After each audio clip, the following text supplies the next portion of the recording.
ممكن يا دكتور تقول لنا ازاي نقلل التيبس الصباحي؟ لان انا بصحى الصبح مبقاش قادر اتحرك خالص، وكل حتة في جسمي بتوجعني، وممكن اخد ساعة علشان افك او اقدر اعمل اي حاجة في البيت. ممكن تتكلم عن الموضوع ده عشان العيلة بتاعتي تفهم ان انا قد ايه بقى اعاني الصبح؟ هكلمكم باجابة على السؤال ده في الفيديو ده.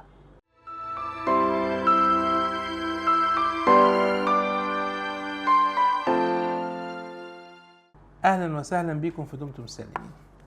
يعني ايه تيبس صباحي؟ التيبس الصباحي على فكرة من الحاجات اللي مرضى كتير يوصفوها بوصف مختلف عن التاني. واحد يقولك انا كأني حاطط ايدي في رمل، واحد يقولك كأني في جبس حوالين ايديا، واحد تاني يقولك ما بقدرش اطبق ايديا، واحد رابع يقولك ايديا منفسة الصبح وما بقدرش ان انا اعمل بيها حاجة، واحد خامس يقولك انا مشكلتي في فتح الحنفية الصبح او الاكرة.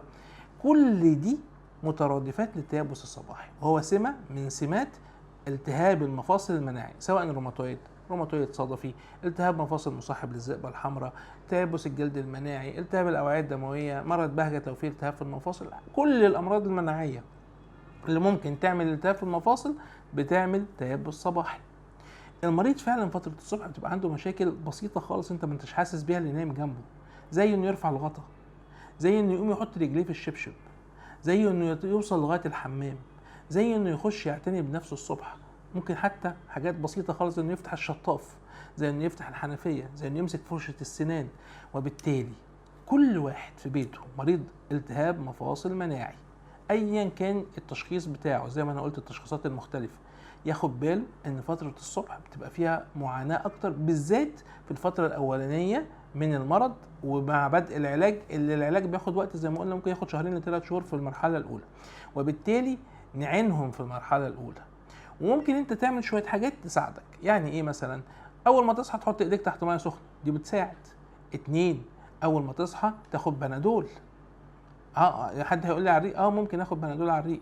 3، ان نلتزم بالادوية كويس قوي. 4، في عندهم بره حاجات اسمها هيتنج باد كده، يحط ايده فيها تسخن، او ممكن المخده الكهربائيه تبقى جنبك وتحط ايدك عليها علشان تفك لو بنتكلم على الايدين.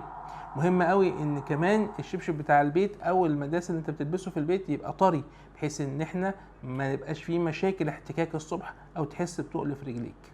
التيبس الصباحي مشكله كبيره لمرضى الروماتيزم، ساعدوهم في الفتره بتاعت الصبح، وحاولوا انك تعينوهم في الفترة بتاعت الصبح واستحملوهم في بداية العلاج، وهم كمان محتاجين بكل اللي عملوه لكم قبل كده، بالذات الامهات، انك تساعدوهم. ودمتم سالمين.